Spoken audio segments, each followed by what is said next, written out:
Ini bener sih, banyak banget gitu ya kadang kalau ketemu, takut lah sama anak psikologi bisa dibaca gitu.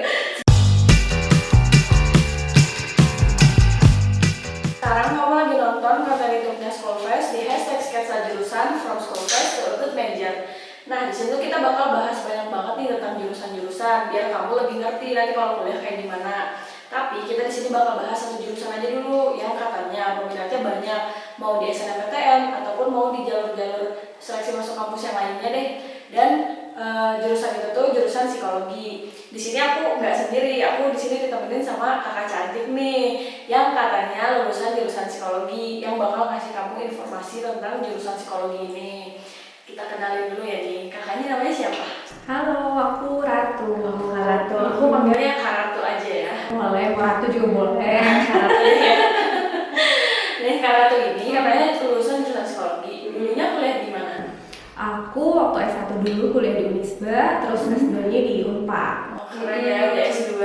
Alhamdulillah. Sekarang ini lagi sibuk apa Kak? Kalau sekarang sih biasa ya, buka praktek juga, ada yang mandiri, ada yang online. Terus kalau untuk kerjaan sih sekarang aku tuh dipercaya jadi psikolog di salah satu sekolah swasta di Bandung. Oh gitu. Sekolah swastanya SD, SMP? Di SMP sekarang. SMP. Nah, aku tuh kepo nih Kak awalnya nih. Kak Ratu ini kenapa pengen masuk psikologi? Alasan Kak Ratu gitu pilih psikologi itu karena apa? Oke, kalau misalnya ngomongin masalah alasan ya sebenarnya kalau boleh jujur psikologi ini tuh bukan jadi tujuan utama aku dulunya. Itu dulu tuh aku Pengen banget kedokteran sebenarnya gitu. Tapi memang setelah mencoba lika-liku perjalanan gitu ya, ternyata emang kedokteran bukan jodohku. Terus akhirnya awalan niatnya kan pengen yang berkaitan dengan orang lain, ngebantu orang lain gitu kan. Terus akhirnya ngelihat psikologi, seru juga nih gitu, kita bisa bantu orang lain juga gitu, tapi dari sisi yang lainnya. Nah, akhirnya ya udah deh terjun deh ke psikologi. Ya, berarti udah jatuh cinta lah ya sekarang sama psikologi. Jatuh cinta banget. Nah, apa yang bikin Kak Ratu jatuh cinta gitu sama psikologi? Oke, nah menariknya ya. Setelah menjalani gitu ya kurang lebih aku kuliah 4 tahun, terus ngambil S2 juga lumayan sih 2-3 tahun gitu ya, berkecimpung di dunia yang memang berbau dengan psikologi. Aku belajar banyak sih gitu. Yang pertama, ilmu psikologi ini kan benar-benar ngelihat gimana tingkah laku seseorang individu gitu ya. Kita kan kalau hidup gitu menampilkan ya perilaku tertentu. Nah, kita tuh benar-benar mempelajari hal-hal yang mendasarinya gitu loh, kayak misalnya aku tuh ngelakuin itu karena apa gitu. Bisa jadi perilakunya sama tapi hal yang mendasarinya beda gitu. Jadi menarik banget gitu dengan karakteristik individu yang berbeda-beda gitu. Kita benar-benar bisa cari tahu banyak hal gitu. Nah, itu sih yang benar-benar bikin akhirnya jatuh cinta ya. Nah, terus ada yang lucu nih. Aku termasuk salah satu orang yang mikirnya kalau misalnya anak psikologi itu bisa baca pikiran orang. Sebenarnya itu mitos apa fakta? Ini bener sih, banyak banget gitu ya kadang kalau ketemu, takut lah sama anak psikologi bisa dibaca pikiran gitu. Sebenarnya nggak kayak gitu sih gitu ya prosedurnya, kayak pas pertama ketemu langsung tahu gitu.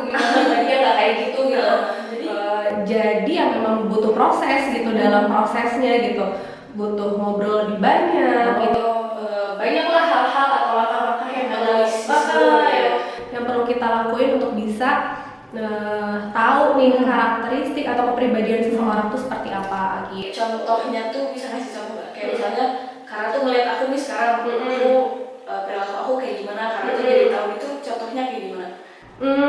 Kalau cuman buat kenal karakter aja sih ya mungkin kelihatan ya dari kayak misalnya gestur tubuh atau misalnya dari bahasa yang digunain gitu. Tapi kalau untuk secara mendalam ya perlu obrolan mendalam juga gitu, perlu interview lebih dalam lagi gitu, cerita yang lebih dalam lagi. Apalagi kalau sampai menangani kasus-kasus tertentu gitu, itu nggak bisa lah prosesnya cuma sekali 2 kali doang, nggak bisa kayak gitu, memang butuh proses. Jangka waktunya agak lama gitu ya. Nah, sekarang aku pengen bahas seputar kuliah Kak Ratu dulu. Kak Ratu ingat gak dulu matkul yang favorit Kak Ratu tuh apa gitu? Mau satu matkul, mau 2 matkul, terserah yang Karatu ingat aja deh gitu. Matkul apa nih yang paling Paling favorit? Apa ya? Udah lama juga. Paling favorit tuh ada tuh satu mata kuliah tuh namanya perkembangan. Jadi di mata kuliah itu tuh kita benar-benar dijelasin gitu ya, kita membahas terkait fase-fase usia dari kita zaman masih di dalam kandungan sampai kita usia tua gitu, sampai usia tua dan meninggal gitu ya. Nah di mata kuliah ini tuh kita benar-benar ngeliat nih di setiap fase kehidupan kita di usia-usia tertentu tuh apa aja sih tugas perkembangannya gitu. Terus misalnya kayak perilaku atau masalah yang wajar timbul di usia tertentu tuh apa aja. Nah itu tuh cukup menarik banget gitu, karena kita bisa benar-benar refleksi nih untuk diri kita sendiri gitu ya. Kita perilaku yang ditampilkan tuh kayak gini nih sekarang, jadinya kayak gimana ya gitu. Kepo lagi gitu ya. Kepo lagi, atau misalnya ngeliat-liat orang di sekitar gitu, dia kayaknya gini-gini deh gitu. Jadi mulai seru tuh di situ untuk tahu minimal apa sih yang sebenarnya terjadi di rentang usia kita gitu. Kalau misalnya sebaliknya, matkul yang paling Karatu nggak suka atau menurut Karatu tuh susah banget gitu, ada nggak? Kalau nggak suka tuh apa ya, paling ya kayak mata kuliah dasar gitulah ya, kayak statistika dan lain-lain. Tapi kalau untuk mata kuliah yang susah tuh zaman S1 ada tuh studi kepribadian gitu. Sama sih, bahas juga terkait gambaran kepribadian seseorang, tapi dilihat dari sudut pandang beberapa macam tokoh gitu. Nah itu sih yang cukup menantang gitu buat aku gitu, karena kan setiap tokoh tuh punya apa namanya, sudut pandang yang berbeda gitu, dan yang menarik banget sih, tapi susah juga gitu untuk dipahaminnya gitu. Jadi kalau misalnya di psikologi itu lebih banyak praktek ya, apa teori juga banyak? Nah ini sih sebenarnya ini beda-beda di masing-masing universitas, setahu aku beda-beda gitu ya, karena udah pasti sih ada kuliahnya, ada prakteknya gitu. Kalau ini aku cerita zaman aku aja ya gitu ya. Dulu zamanku tuh memang kuliahnya cukup padat juga, terus praktikumnya juga banyak juga gitu ya. Praktikumnya tuh lebih banyak ke arah kayak contohnya kayak tes-tes tertentu yang bisa kita lakuin gitu ya. Ada tes anak, ada tes orang dewasa gitu, ada misalnya yang mungkin kalau yang sekarang sering disebut psikotes kayak gitu, itu cukup banyak juga sih. Itu hal-hal yang kita praktikumkan saat itu gitu. Jadi memang kuliahnya ya ada 2 gitu, ada praktikum sama Seimbang dari praktikum sama teori sih. Kalau misalnya Karatu sendiri nih, dulunya dari IPA atau IPS sebelum masuk ke psikologi? Dulu aku waktu SMA IPA sih, IPA. Oh jadi tes masuk ke psikologinya itu IPA yang di tesnya, yang sainteknya berarti?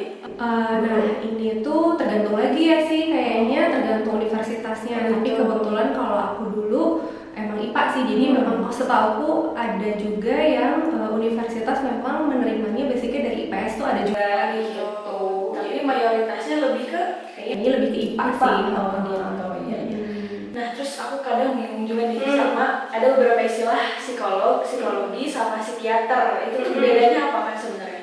Oke, nah kalau psikologi itu sebenarnya ya psikologi itu adalah ilmunya ya, ilmu yang kita pelajari, ilmu untuk mempelajari tingkah laku seorang manusia atau individu gitu. Nah, kalau psikolog itu adalah sebutan profesinya gitu, profesi kayak misalnya dokter, guru gitu. Nah itu ada profesi psikolog gitu ya. Psikolog itu apa sih gitu? Bedanya apa nih sama psikiater? Kadang banyak juga ya yang antara psikolog sama psikiater gitu. Nah kalau psikolog itu sama psikiater bedanya adalah payung apa ilmunya. Kalau psikiater itu kan di bawah kedokteran, kalau psikolog itu enggak gitu. Dan hal yang membedakan kami sebagai profesi psikiater dan psikolog adalah proses treatmentnya, penanganan kliennya gitu. Kalau misalnya psikolog itu kita nggak ngasih obat, tapi kalau psikiater ya mereka berhak untuk ngasih resep, ngasih obat gitu ya. Tapi kalau psikolog tuh enggak, lebih kayak terapi gitu ya, konseling, itu yang biasa kita kasih gitu. Tapi dalam prosesnya gitu ketika kita praktek pasti ya kita akan kerjasama gitu antara psikolog dan psikiater gitu, karena memang ada beberapa kasus juga yang memang butuh bantuan penanganan psikiater dari segi medisnya gitu ya, pemberian obat dan lain-lain, dan kita mungkin lebih ke treatment penanganannya, konselingnya, terapinya kayak gitu. Jadi kalau misalnya psikolog itu nggak berhak ngasih obat atau?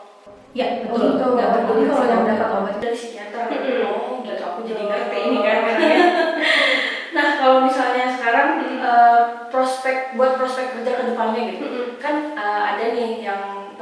scholars pasti mikir kayak aku pengen jadi psikolog, aku pengen buka praktek kayak Karatu nih. Prosesnya tuh harus kayak gimana dulu Kak? Gitu. Oke, nah kalau untuk psikologi sendiri sebenarnya jenjang apa karirnya tuh ada banyak macamnya ya.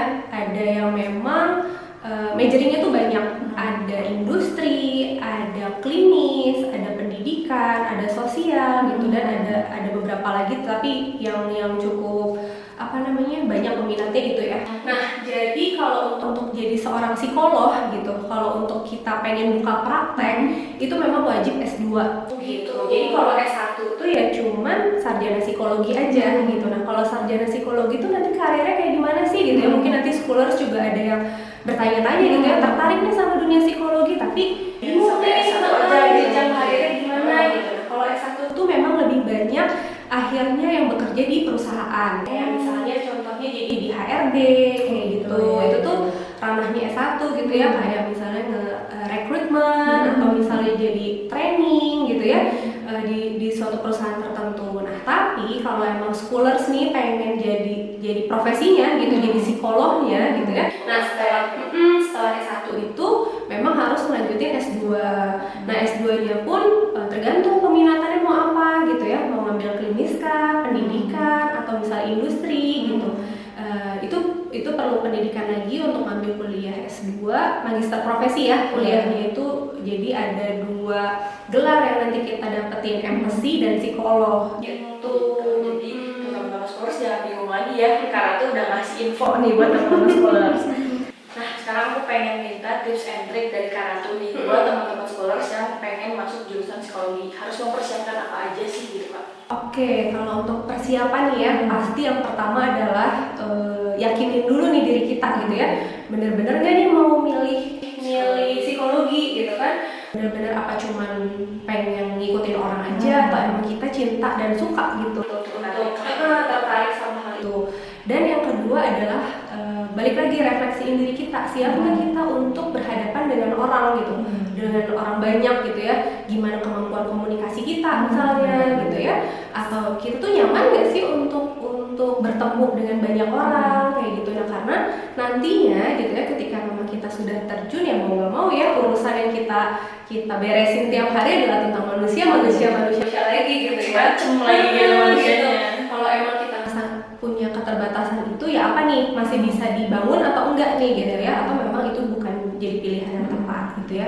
Terus kalau misalnya nanti dalam masa perkuliahan tuh banyak hafalan juga sih, kayak hafalan atau misalnya proses kayak pemahaman kayak gitu tuh banyak banget gitu. Jadi itu juga bisa jadi pertimbangan scholars juga ya untuk milih nanti jurusannya kayak gimana.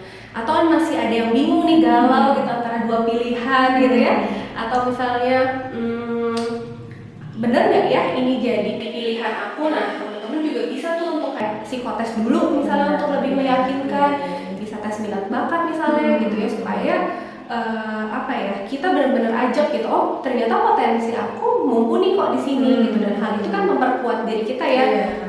Aku suka di hal ini, ya udah jadi makin yakin untuk persiapan ke sana. Dan terakhir mungkin cari universitas mana yang memang benar-benar kita pengen tuju gitu ya, dan cari tahu syarat-syaratnya apa, dan kesananya ya pastilah mempersiapkan apapun itu yang menjadi syarat kelulusan kita untuk masuk ke universitas itu. Gitu sih. Jadi emang kalau psikotes itu rata-rata emang ada ya Kak. Dulu zaman aku SMA aku pernah tuh sempet di tes psikotes. Aku tuh sebenarnya masuk ke IPA atau IPS, atau emang aku sukanya ke pekerjaan yang kayak gimana tuh. Udah banyak banget ya sekarang tes psikotesnya. Betul itu bisa. Nah, sekarang aku mau nanya nih Kak, suka duka kuliah jurusan psikologi itu apa aja?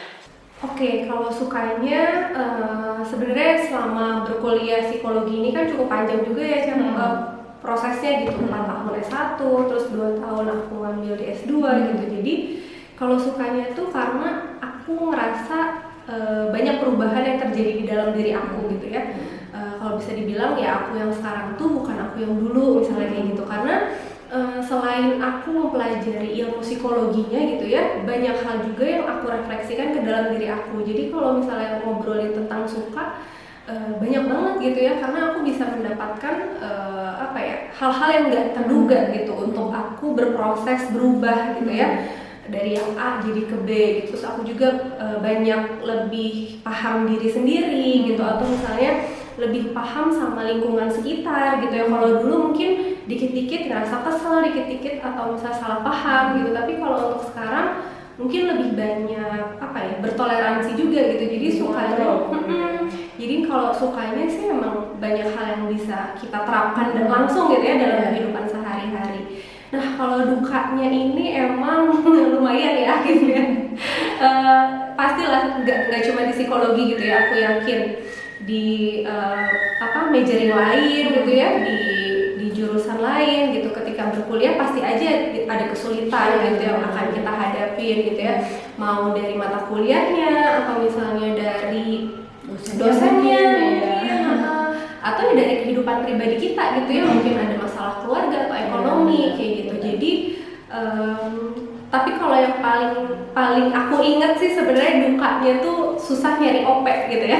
Nyari OP tuh kalau zaman-zaman praktikum tuh objek penelitian gitu ya, benar-benar kadang kita benar-benar harus nyari gitu siapa nih yang mau, karena kan pasti harus ngeluangin waktu ya, ngeluangin waktu gitu, nggak apa ya pokoknya susah lah gitu untuk nyari OP. Kadang ada nih udah dapat tapi ternyata di hari H ngebatalin, cancel. Jadi dukanya itu sih, kita tuh berhubungan sama orang lain dan akhirnya nggak bisa nggak bisa gimana kita gitu, nggak bisa semau kita ya. Betul. Nah itu sih paling dukanya ke arah sana gitu.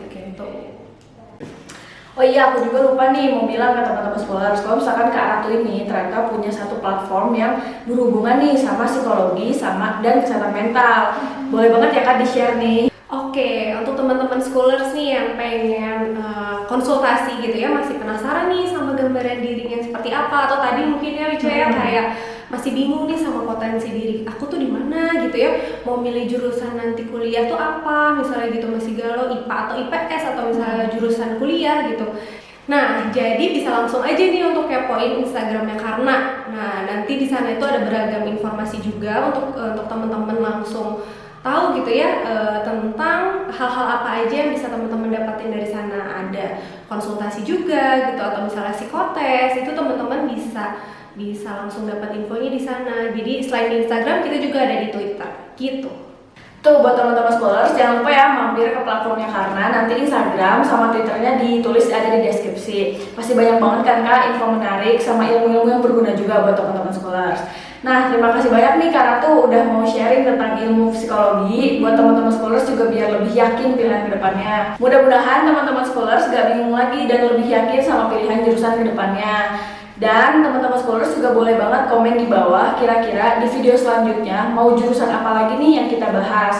Nah, teman-teman scholars juga jangan lupa share, like, and subscribe video ini biar terus bisa nikmatin video-video menarik selanjutnya. Jangan lupa juga cek aplikasi Schoolfest yang terbaru. Aku Ica pamit undur diri. Dadah! Dadah!